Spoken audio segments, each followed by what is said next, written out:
Yes so hello everyone. ચલો હવે આપણે અહીંયા જોઈ જ શકીએ છીએ ધેટ ઇઝ સીસીઈ ની ભરતી. ઓકે, સીસી ની નવી ભરતી 2026 ઇંગ્લિશ ગ્રામર. ઓહો, ફોબિયા છે મેડમ, બીક લાગે છે, કઈ રીતનું હશે? અરે why to fear when Shri madam is here, right? હવે કઈ રીતનું થશે? હવે તૈયારીની સ્ટ્રેટેજી આપણે કરવાની છે. દર વખતે કેમ યુદ્ધની પહેલા સ્ટ્રેટેજી હોય, પહેલા સ્ટ્રેટેજીમાં જીતી ગયા તો યુદ્ધમાં આપોઆપ જીતી જશો, બસ એવી રીતનું જ છે. ઇંગ્લિશ ઓછું ફાવે છે, no problem, that is totally fine. ચલો, જો ઇંગ્લિશ ઓછું ફાવે છે તમને તો આ તમારે જોવાની જરૂર છે કે સ્ટ્રેટેજી આપણે કઈ રીતના કરવી. ચલો જોઈએ, અંગ્રેજી સ્પર્ધાત્મક પરીક્ષાઓ સફળતાની રણનીતિ, જે આપણે હવે સ્ટ્રેટેજી રણનીતિ જોશું. એટલે અત્યારે વોકેબ્યુલરી થઈ ગઈ, ટ્રાન્સલેશન થઈ ગયું. રણનીતિ એટલે શું થશે? સ્ટ્રેટેજી મતલબ રણનીતિ. વાહ, જો ઇંગ્લિશમાં હજી તો ચાલુ કર્યું ત્યાં થવા માંડ્યું. બરાબર. 15 માર્ક્સ આપણને ખબર છે કે સીસીઈમાં ઇંગ્લિશનું કન્ટેન્ટ 15 માર્ક્સનું છે. સો 15 માર્ક્સ માટેની સ્માર્ટ આપણે કઈ રીતના તૈયારી કરશું એ આપણે જોઈ લઈએ. ટાર્ગેટ ઓલવેઝ છે એ હાઈ રાખવાનો, હાઈ એઝ ઇન અચીવેબલ. તો કેવું થાય કે આપણે એટલીસ્ટ આપણા માઇન્ડમાં હોય તો કદાચ એનાથી ઓછા આવે કેવી રીતનું થાય? સો 10 આવશે ને હાલો લડી લઈને એવું નહીં. ટાર્ગેટ ઓલવેઝ 12+ નો જ છે એ આપણે રાખવાનો રહેશે. ઓકે, હવે અહીંયા આખું સક્સેસનું મેથ તમને સમજાવી દઉં. આઈ નો ઇંગ્લિશ ભણાવું છું બટ એક સ્ટ્રેટેજીમાં થોડુંક તો મેથ્સ હોય, બરોબર? તો શું થશે? 60% ગ્રામર છે અને 40% વોકેબ છે. ઓકે, મતલબ શબ્દ ભંડોળ છે. એકવાર તમને વ્યાકરણ આવડી ગયું તો એ 60% છે એ કવરેજ આખું રાખે છે પેપરમાં, અને 40% છે એ શબ્દ ભંડોળ મેટર કરે, કેમ કે synonym, antonym, one word substitution. Okay, so આ બધામાં વોકેબ્યુલરી પણ જરૂરી છે. બાકી બધામાં ટેન્સીસ, પાર્ટ્સ ઓફ સ્પીચના બધા આવી જશે, આર્ટિકલ આવી જશે, રીઅરેન્જ ધ સેન્ટેન્સીસ હશે. ડન. આવા અલગ અલગ છે હોવાના છે. હવે સ્ટ્રેટેજી આપણે શું કરવાની છે? Hard work isn't enough. ગધેડાની જેમ વાંચવાનું કામ કરવાનું ને એ પહેલા બધા કરતા. વાંચવાનું પણ હવે આજે આપણે કરશું ને એના ઉપરથી ખબર પડશે કે શું વાંચવાનું ને કેટલું વાંચવાનું. ઓકે, આપણે ન બધા કહેતા કે મેડમ થોડુંક આઈએમપી આપો ને, આઈએમપી આપો ને. બરાબર, બસ હું અહીંયા એ જ તમને કહેવાની છું કે આઈએમપી શું છે. તમને સીધું પૂછ્યા વગર કહી જ દઉં છું કે વોટ ઇઝ આઈએમપી, કેટલું વાંચવાનું. આપણે નહીં કે એક્ઝામના અમુક લોકો મહિના અગાઉ જાગે, અમુક 10 દી અગાઉ જાગે, અને અમુક મહારથી મારા જેવા હોય કે જે આગલા 2 દિવસે કે આગલી રાતે જાગે. સો ઈ એવું કરશો ને તોય આ ફાવી જ જશે. એવી સ્ટ્રેટેજી બનાવી છે, લાસ્ટ બેન્ચર સ્ટ્રેટેજી. કેમ? છેલ્લે આળસુ લોકો પહોંચી જશે. બરાબર. Hard work isn't enough. Okay, smart work જરૂરી છે. કોનું કેટલું છે એ સ્કોર હશે, કોનું કેટલું ટકા પૂછાશે. જેમ કે આ ક્લિયર થઈ ગયું કે 60% ગ્રામર આવવાનું છે. સો ગ્રામર ઉપર આપણે જાજુ ફોકસ રાખશું, અને 40% છે એ વોકેબ છે. હું એમ નથી કહેતી હા ઇગ્નોર કરો, નોટ ઇન ધેટ મેનર. એના ઉપર પણ ધ્યાન આપશું, પણ mostly it will be grammar. તો એ આપણો એક સ્ટ્રેટેજી ક્લિયર થઈ ગઈ કે ગ્રામર ઉપર જાજુ ફોકસ રાખશું. હવે આપણને તમને ખબર જ છે કે ડેઈલી આપણે 7:30 વાગે લાઈવ સેશન યુટ્યુબમાં રાખીએ જ છીએ. ઓકે, કે જેમાં પ્રીવિયસ યર્સના ક્વેશ્ચન પેપર આપણે સોલ્વ કરીએ છીએ. ઓકે, અને ડેઈલી 30 મિનિટ ખાલી તમારી કાઢવાની છે. 24 કલાકમાંથી યાર 30 મિનિટ કાઢવાની. ઇટ્સ ઓકે, સૂતા તમે કોઈ પણ વોકેબ્યુલરી જોવો, કાં તો પછી બાથરૂમમાં બેઠા આમ થાય રીલ સ્ક્રોલ કરતા હોય, કાંઈ બીજું કાંઈ પણ હોય. ડન. તો એની જગ્યાએ વોકેબની પીડીએફ વાંચી લ્યો ને. 20 વર્ડ ડેઈલીના ખાલી નવા શીખવાના છે. હાલો તમારા માટે ડિસ્કાઉન્ટ, 10 વર્ડ શીખશો તોય ચાલશે. બરોબર. આ સ્ટ્રેટેજીથી આપણે આગળ વધીએ.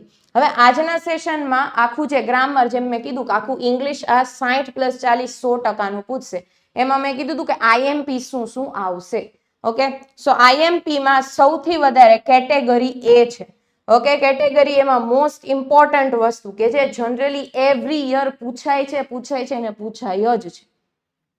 સેકન્ડ કેટેગરી છે એકદમ સ્કોરિંગ છે, that is vocabulary base, synonym, antonym, one word substitution type. Okay, category C છે જે મોડરેટ ઇમ્પોર્ટન્ટ છે, મીડિયમ ટાઈપ્સ. અને એક છે લો પ્રોબેબિલિટી કે જે પૂછાય છે ખાલી 1 કે 2 જ, તો એમાંથી 1-2 માર્ક આપણે સ્કોર કરી શકીએ એના છે. હું એમ નથી કહેતી કે એને જવા જ દો, પણ એની પ્રોબેબિલિટી ઓછી છે. એનો ખાલી જેમ કે ટ્રાન્સલેશન પૂછે છે તો ટ્રાન્સલેશન એક જ પૂછે છે, 1 MCQ ઓનલી. તો એવું નથી કે તમે ટ્રાન્સલેશનમાં જાજુ ધ્યાન આપો, ઈ થોડુંક લો પ્રોબેબિલિટી ઉપર આવે છે. ઓકે, ચલો જોઈએ. હવે આ આવશે category A, that is this one, VVVIMP. Okay, very very very IMP, E most important છે.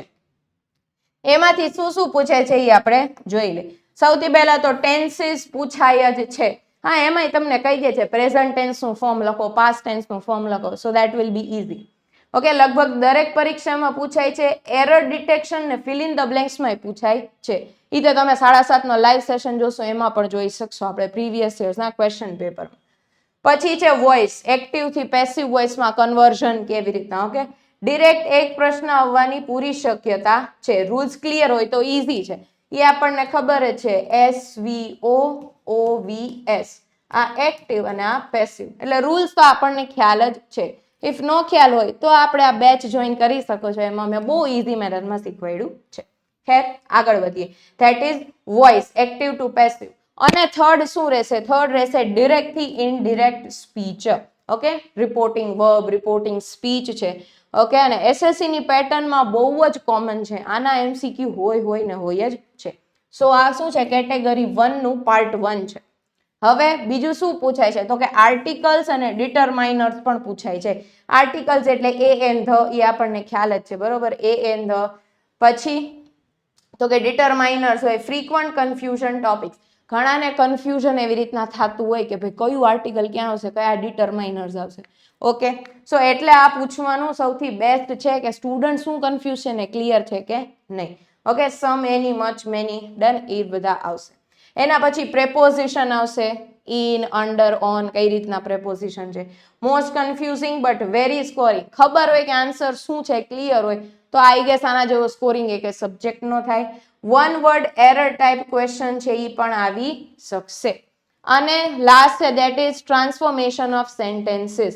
સિમ્પલમાં કરો, કમ્પાઉન્ડમાં કરો, ટૂંકમાં ડિગ્રી ચેન્જ કરવાની છે. Positive to negative, interrogative, exclamatory, kind of એવું. ઓકે, આ 6 ટોપિકમાંથી જ 6 કે 8 માર્ક તમારા કવર થઈ જશે. હવે જો તમે એમ ન કહેતા મેડમ શું કરવું, કેટેગરી એ મોસ્ટ ઇમ્પોર્ટન્ટ છે, એ તો મેં ક્લિયર કહી દીધેલી છે. હવે એના પછીની કેટેગરી આવશે ધીસ વન. કેટેગરી બી જે સ્કોરિંગ છે. હવે એમાં સિનોનિમ, એન્ટોનિમ પૂછાય, સોરી, સિનોનિમ છે, એન્ટોનિમ છે, વન વર્ડ સબસ્ટિટ્યુશન છે. ઓકે, ઇડિયમ અને ફ્રેઝિસ છે. હોમોનિમ્સ અને કન્ફ્યુઝિંગ વર્ડ. હોમોનિમ્સ એટલે સરખા હોય, જેમ કે એક્સેપ્ટ અને એક્સેપ્ટ, જેનું શું છે પ્રોનાઉન્સિએશન સેમ છે પણ સ્પેલિંગ અને મીનિંગ અલગ અલગ થતા હોય છે. ડન. સો આ બધા કેમાં આવશે? વોકેબ્લરીમાં આવશે. જો આ તમને એકવાર ક્લિયર થઈ જાય ને તો આ સીધો સ્કોરિંગ માર્ક્સ જ છે. જેમાં અમારી લક્ષ્યમ એકેડમીની સ્ટાઇલમાં અમે આમ વાતચીત કરી કે ડેઈલી 20 વર્ડ રિવાઇઝ કરાવીએ ને સ્ટુડન્ટને તો એ શું થાય છે, સ્ટુડન્ટ છે એ સ્કોર કરશે ને કરશે જો. ડન. અને તમે પેપર અમારા લાઈવના ઇનકેસ જોશો ને કે અમે સોલ્વ કરાવી છે, એમાં કેટલી વાર સિનોનિમ ને એન્ટોનિમ છે ને એ ચેન્જ કરીને એન્ટોનિમમાં પૂછણ હોય ને સિનોનિમમાં પૂછે ને કાં તો ઓપ્શનમાં હોય ને પાછું મૂકી દે. રિપીટના ચાન્સીસ ઘણા થાય છે. સો આઈ થિંક આ એટલે જ મેં કીધું છે કે આ સ્કોરિંગ છે. ડન. ચલો next, that is number C અને ડી હવે આપણે જોવાના છે કે જે મોડરેટ અને લો પ્રોબેબિલિટી છે. હવે મોડરેટમાં શું છે? નાઉન અને પ્રોનાઉન પૂછી શકે. મોસ્ટલી એરર સ્પોટિંગમાં જ પૂછે છે.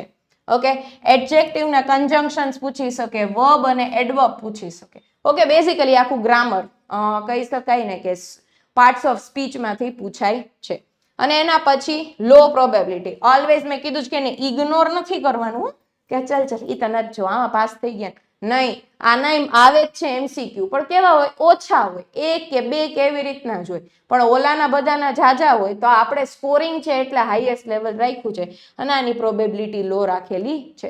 હવે એમાં શું આવશે? જમ્બલ વર્ડ્સ કાં તો sentences, PQRS, RSPQ, QRPR, done, એવી રીતના અલગ અલગ હોય.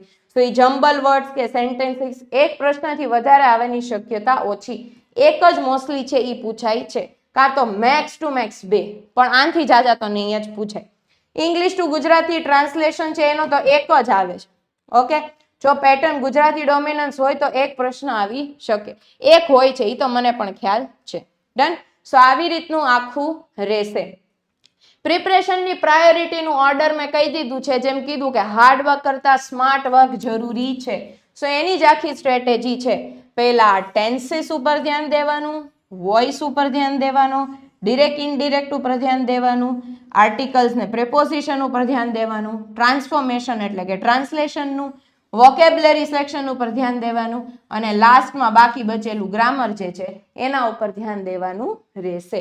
ઓકે, તો આ જે આખું તમને આમ વાંકું ચૂકું આખું ઝિગઝેગ જે વસ્તુ દેખાય છે કે જે વર્ચ્યુઅલ સ્ટ્રેટેજી વાળો આપણો સાપ છે એના આપણે છે એ ફોલો કરવાનો રહેશે. Okay, so yes, final strategy call to action, મતલબ હવે એક્ઝિક્યુશન જ કરવાનું છે. એક્ઝિક્યુશન શું કરવાનું છે? 15 માર્ક્સ માટે તો કે ટાર્ગેટ 12+ રાખવાનો. તમારે બાથરૂમમાં રાખો, તમારા ઘરમાં સૂઈને ઉઠો ત્યાં સામેની દિવાલ હોય ને એમાં 12+, આવું એક ચીટકું લગાડી દેવાનું, 12+, આટલા માર્ક તો આવવા જોઈએ. ઉઠીને તમે જોવો તો જોઈ લો, બાથરૂમમાં જાઓ તો દરવાજો બંધ કરો તો 12+ જોઈ લો. કેવું હોય કે જોઈને એક્સટર્નલ મોટિવેશન આપણને મળવું જોઈએ, બરોબર? સો 12+ નું ટાર્ગેટ. ફોકસ કેના ઉપર રાખવાનું છે? કેટેગરી એ છે એના ઉપર વધારે ફોકસ રાખવાનું રહેશે. રૂટીનમાં ડેઈલી 30 મિનિટ કાઢવાની છે, જેમ મેં કીધું કે જેમાં ગ્રામર અને 20 વોકેબ્યુલરીના વર્ડ્સ ડેઈલી તમે નવા કરતા જાઓ. સો આ વોકેબ વાળું જે કેટેગરી બી છે, ઓકે, સો એમાં તમને કોઈ ઇશ્યુ આવશે નહીં. એ બહુ સ્કોરિંગ છે, do not ignore that. Okay, compulsory છે કે અમારા 7:30 વાળા જે લાઈવ સેશન છે એમાં પ્રીવિયસ યર્સના ક્વેશ્ચન પેપર સોલ્યુશન કરાવીએ છીએ. સો બેટર ઈ જોવો. ઓકે, સો તમારે અલગથી પ્રેક્ટિસ નહીં કરવી પડે, એ જાતે જ 1-2 કલાકના જે સેશન છે તો એમાં તમને ઇઝી રહેશે કે જેમાં બધું સોલ્વ કરાવે છે. ઓકે, સફળતા માટે સાચી દિશા અને સાતત્ય જરૂરી છે. મતલબ four success true direction. Okay, સાચી ડિરેક્શન શું છે અને પરસિસ્ટન્સ, ટૂંકમાં કન્ટિન્યુ પ્રેક્ટિસ કરતી રહેવાની. 1 દી કર્યું, 4 દી રજા, પાછું 5મે દીએ કર્યું નહીં. કન્ટિન્યુ પ્રેક્ટિસ કરવાની રહેશે તો જ આપણે શું થશે? સક્સેસફુલ થશે. ઇફ જો તમને એમ લાગ્યું હોય કે હા અમારે આ 2 વર્ડ્સ આગળ વધુ છે, આ મેડમની વાત સાચી લાગે છે, તો અમારું છે એ એપ્લિકેશનમાં જઈને તમે પેઇડ કોર્સીસમાં જોઈ શકો છો. That is GSSSB CCE prelims 2026 without book batch. અમારી બુક પણ આવે છે, that is maths, reasoning, Gujarati grammar અને જીકેની. ડન. ઈ જો તમારે કરવી હોય તો અમારી વેબસાઇટમાં તમે વિઝિટ કરી શકો છો. But if not, without book જ તમારે બેચ કરવી છે કે મેડમ બુક નહીં, તમારા સેશન અમે જોઈ લેશું, fine, fair enough, it's upon you. તો એ 1099 રૂપિયામાં જ કોર્સ છે. અત્યારે એમાં 78.2% ડિસ્કાઉન્ટ હાલે છે. બાકી 5000નો કોર્સ છે. સો આઈ થિંક આ બહુ નોમિનલ ચાર્જીસ છે, બહુ જ નોમિનલ ચાર્જીસ. આટલા બધા ડિસ્કાઉન્ટ આઈ ડોન્ટ થિંક કોઈ આપશે. સો આ તમે છે એ બેચ લ્યો. Done. So it will be very much helpful. અને આ સ્ટ્રેટેજીને ફોલો કરો સો 110%, ઓકે, 100%થી એ પાર. ઓકે, તો તમે 100% અચીવેબલ થઈ શકશે. CCEની ઇંગ્લિશની જિમ્મેદારી તમારી નહીં, મારી છે. Okay, so all the best and do like and share this video. Bye bye.